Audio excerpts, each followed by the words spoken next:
What's going on, guys? JayDYGO, and today we're back at the deck box with my boy Colby. Colby got second place with what deck, Colby? Tri-Brigade Spright. Let's go. Another person on the Spright train. How do you feel about the deck? It's super fun, super consistent. My main issue is I'm still learning the deck for the most part, and there's way too many lines that I continue to like mess up on. Yeah, but seriously, you got second place on the deck you played for the first time in person, right? Yep. Dude, that's solid. That's solid. All right, man. Whenever you're ready, let's jump into it. So like a normal good boy Spright player, you have to play 3 Spright blues. Let's go. I'm sure if you're watching Jimmy's channel, you already know what this does. It adds a Spright monster to your hands. Only on special summon though, so don't like get that twisted. Yep. Don't try to normal anything. No. Don't cheat your opponent. The others, I also play 3 Spright Jets. Solid. Nice. So Jet is an inherent summon, like any of the sprites if you have a level 2, but it gives you your spell or trap that you want to search off of, depending on your opening hand. This probably came in handy more than anything, but I only gonna play one of each of these. Spright Red and Carrot are like really dope. Monster negate, spell trap negate. That's solid. I didn't use Carrot a single time. Red came in handy more than anything. And then your other like 1-card starter is going to be your Spright starter. Of course, yep. I love that. You need 3 of these. This is probably the best way to like continuously play if you get hand trapped or anything like that. As long as you don't get drolled, then you're just kind of sad about it. Yeah. And then you have like your standard Nimble package with Nimble Angler, Nimble Beaver, and Nimble Beaver. So you're playing just one angler in this list? Yeah, I thought about playing 2 because it's more interesting that way. However, I think honestly the better package for like an OTK is going to be with your, I think it's like Sunfish or Angelfish or something. Yeah, you need Sunfish and 3 angler, yeah. Yeah, I think that's probably where the deck's going to end up going in the new format, because you're going to win. You don't want to like always have to just grind it out. You just need a way to OTK. Yeah. On top of that, I'm weird. I love Bystials, so I play a Bystial package in it. Bystials are solid this format. I play three Magma Huts and only 1 Druid Swarm. I've thought about bumping this to 2 and then just adding 1 Sarnier. And on testing, Jimmy told me that was a terrible idea because I was also playing Branded Sword and Albion and Mercurier. And he was like, you will definitely open up Mercurier, and I did. Then the second game after that, I opened up Branded Sword just like he called, so I just got rid of that entire package. It's good in some situations, but I was like, it's not. I just wanted to draw. That's all I wanted to do. And then I also play a Kashtira Fenrir. I play only 2 of these. It's just a good, like, either going first or going second card. Just like vanishing something face down, just super nice. Being able to get random monster off their board, super okay. Solid. And then on top of all this, you have your traditional, somewhat Tri-Brigade list. I play 3 Fractal. I think. Ooh, Prismatic? Your 3 Fractals are super solid if you see them. Your boy didn't see them. Oh, damn. However, I opened like multiple Karases at one point, and I ended up, it was like I had a Karas, a Kit, Blue, Jet, and then Smashers. And I just normaled Kit, went into Almirage, carried on, and then just ended up adding Fractal off of this and just used its effect to dump it. So I had an extra beast to link into. Nice. It's a super good card. I love it. I also only run 2 kits. I recommend 3. It's a level 2. And you need to see your level 2s consistently, whether it's going to be you using kit to dump off of Karas to special it, or just normal summoning so you have a level 2 on board for all your Spright plays. And I also run a total of 2 Karases. Nice. It's just standard. You don't need more than that. If you see it every single time in your hand, like I've done today, it kind of sucks sometimes. But I've also seen multiple Beavers today, so this actually just ends up helping out either way. Not bad. All right. On top of that, I only run 2 Nerval Almirage full combo. Not the best combo, but it works. It gets there? Nice. It gets there. And then you're on the 1 Revolt Today, I've actually wished I ran 2 against my only loss today. Just because I think that'd be hilarious just for me to like draw into it or something. But because I didn't, it is what it is, and he got the win. I also play some hand traps in this. I play 3 DD Crows. It's searchable off of Shurig. That's fantastic. But in a tier format, you gotta interrupt the graveyard somehow. Yeah, that's true. And my only other thing I love doing is when people get close to summons. Manning Nib. Have to have 3 nibs. Whew. I keep, I'll be honest with you, I would have definitely lost to that. I walk right into Nib all the time. We, with this, I've caught probably every single game I've had someone get caught by Nib. Every single game. Yeah, Nib's not expected right now. That's a solid call. My first, like, game, the hand was absolutely insane. Because I had Spright Starter, I had Kit, I had Book of Lunar Eclipse. This card was nuts. When I saw you pull this out, so what did this come up against? Came up against everything. Everything? Like what's the situation that came up? So like one of the situations happened in like game 1. So he had a in game 2 we ended up having like a Kit Kalos, Roller Kalos on field, and I did this, dumped Kit, and then Book of Moon to 2 of his monsters, and then I did Kit effects to get hand advantage back again. This is the only reason I'm running this card, because it gives me another way of getting all my Tri-Brigades into grave, so I can actually revolt. That's good. That's a good reasoning. The other thing is, in a Kashtira format, which we're going into, you need the Book of Moon something. You need your Solons to play. If they cancel it, they cancel it. But like it's just super unfortunate. You can do Book of Lunar Eclipse, Book of Eclipse, that works, Book of Moon, whatever. However, I just feel like this and this particular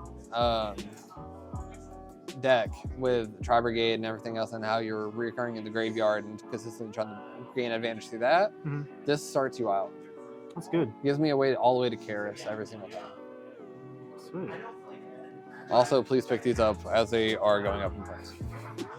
Then I only have 2 1-ofs. I'm supposed to run more than this. However, it's 1 Called By and 1 Smashers.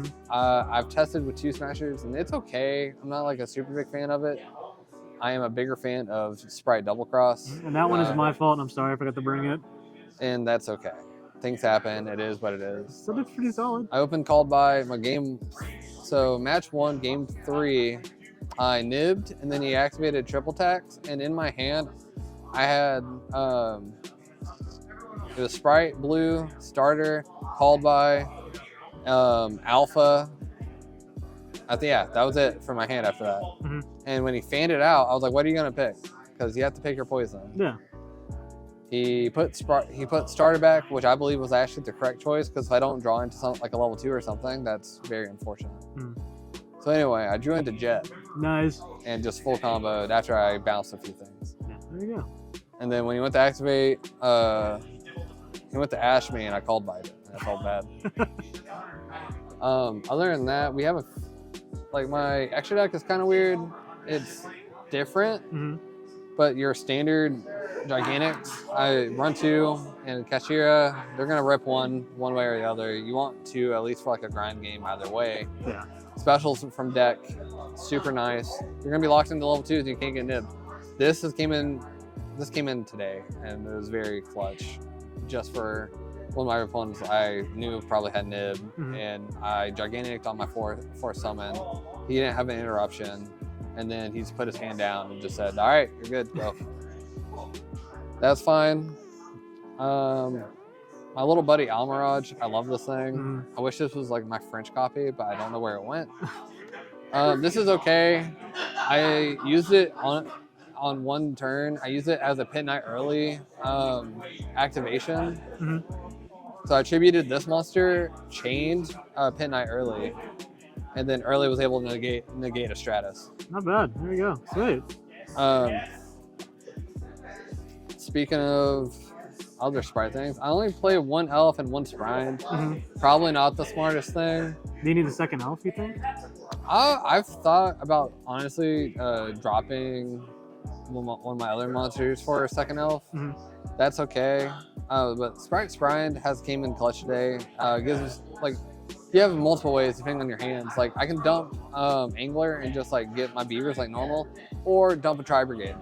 Oh, there you go. Yeah. And then you have kit. and then you have your elf, and you're just chilling. You're doing whatever you want. They're not gonna stop you. Mm-hmm. The best thing I've ever done on this was today. I went from Pin Night Early and Masquerade into Appaloosa underneath this. Yeah, we watched that game, that was a nuts play. Because he had gone into a Garden Chimera, so when you made Appaloosa against your tier match, that was wild. And then I'm really just not a fan, but like it's a good card. It's No Lords? Yeah, it's okay. Mm-hmm. The only way I was able to use this today is I used Elf's effect early, and then I brought back Jet effect, add to hand, use this the bounce card. Okay. Huh. That was okay. It didn't really do much. It was against Draco Slayer, which is okay. Mm-hmm. The deck was fine. It was fine. And then my other things is you have your IP Masquerade and Pin Night Early. Mm-hmm. Nice. IP Mask, just super solid. Mm-hmm. It being able to like if you do your chains right, you can end with this and this triggering at the same time. That's good. I did mess that up at one point, but that is okay. But this is super solid. Oh. If you laugh at me, I'll be sad. I have mixed match radius of Baron Blossoms. Oh, damn. I wouldn't have noticed. I don't know what happened. It's okay. It came in actually handy when I went into Bear Room off of this, and just when I drew into a Spright Blue. That's fucking good. And then just comboed. It's super solid. This is not something you always want to end on. However, it gives you an extra link zone for your revolt. Not bad. So it's not bad. And then you have your Bear Room. Bear Room's cool. Gives you revolt. I will never do the discard 2 to special summon. I just feel like that's way too much of a neg loss, and I'm not. Especially if you don't have like anything good in your hand. Yeah, and usually I don't because I'm not that good. Then I run only one Shuriken. One, okay. And I feel like that's like kind of iffy. I feel like that's not the right call. I think you need to run 2, especially going into this Kashtira thing. But this can search Alpha, it can search DD Crow. It's great. I love it. It's a non-target banish. People just don't see it coming. And it just feels really, really nice to be able to actually use it. And then because I'm funny, I like Scareclaw Tryhard. Just everything. I like seeing everything just go straight into defense. And personally, being able to use that against like something like Baguska or something like that just feels really nice. Yeah. And then you have 2 Link 4s. Your Link 4s are Apo and Access. Let's go. Your Access, you have quite a few targets. If you're good enough where you don't forget that you can't do that, do the like linking without using a beast sometimes, you can go into this. Nice. Okay. Get that OTK. Sometimes all I want to do is just get a 6300 body on board, pop a few things, and have a good time. And sometimes I just want to negate a few things. It's not bad.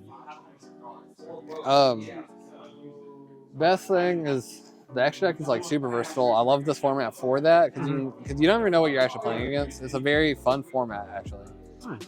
I think tier is not super oppressive. You have to just be prepared for it, and if you're not, well, it's kind of like your fault. But with my sides, I have 3 alphas. Alpha, nice. Free special, free bounce. It's super nice. It's super fun. Comes in handy. Counts as a beast if it goes to grave. So that's true. 1 extra Fenrir, and then I also ran 1 Dino Wrestler Pink Top. This man is removing things off the field. I do not want my opponent to have fun, and that is my fault. This is super solid. I kind of wish it didn't destroy, but that's fine. Banishing again, so nice. Worst thing to see is absolutely 3 Fenrirs in hand, but when you open a Book of Lunar Eclipse and a Nib, that's even worse. You got 2 bells. Mhm. Bells, I didn't see a single time. I kind of don't know why I put it in here other than like graveyard stuff. Mhm. Like, the worst thing they can do is they go to banish something out of my graveyard, I just chain that. No. Like, that's fine. 1 Duster. Duster, nice. It's okay. I hate, again, that it destroys. Mhm. But again, what's someone gonna do if I like Duster their blackout? No. Duster their entire back row? Like, it is what it is. Yeah, no one's really gonna technically stop it. Jimmy's favorite card. You have 3 Eradicators. Those are my pride and joys. You have a very like cheeky line, is like what I like to call it, where you can, if you have this set, you can revolt, get your banish, and then you can use your epidemic virus to tribute your Shirig, and you just call spells or traps and wrap it out of the hand. I did this against the Dragon Slayer player. As soon as he added Sky Iris, I flipped this and called spells, and then he just dumped his hand. Nice. So, how many did you rip? It was 4. Holy shit. And then I'm also obsessed with super polys a lot, and then only have 1 super poly target. Nice, okay. Again, discard if you have Tri-Brigade, you're gaining off of it. Plus, it's a winged beast, isn't it? Uh-huh. Yeah, so you made like an extra thing in the body and you draw. Yeah. Sweet. So I've thought about that. I think this is like a really fun deck. I think it's like a super solid, consistent deck. My best hands have been just absolutely wild. It's not like overly oppressive, and I feel like there's a lot of grinding to it. As I've been playing this like more consistently, thanks to Jimmy, I've realized that Spright does take a lot of thinking, a lot of skill, unlike most of the decks I play, like Crystal Beast or Rika. This is a really good deck. It's really fun. Highly recommend it. And I would like to say, if you want something that can combat Kashtira decently, I'd recommend Spright. Grind them out. You can win. It's just all about what you decide to put into it. But with that, I would like to give it back to Jimmy for the Sayonara. Thank you all for everything. Yeah, well, Colby, thank you so much for the profile. Congratulations again on 2nd place. This deck, when you were playing it, just looked so much fun. I'm gonna probably talk to you, lab like a version of this, and see what happens. But yeah, that's awesome. Like, I'm glad you had fun with the deck. Glad you finally hopped on the Spright train. And yeah, this is gonna be it for the video, guys. Thanks so much for watching. I'll catch you guys next time. Bye, friends.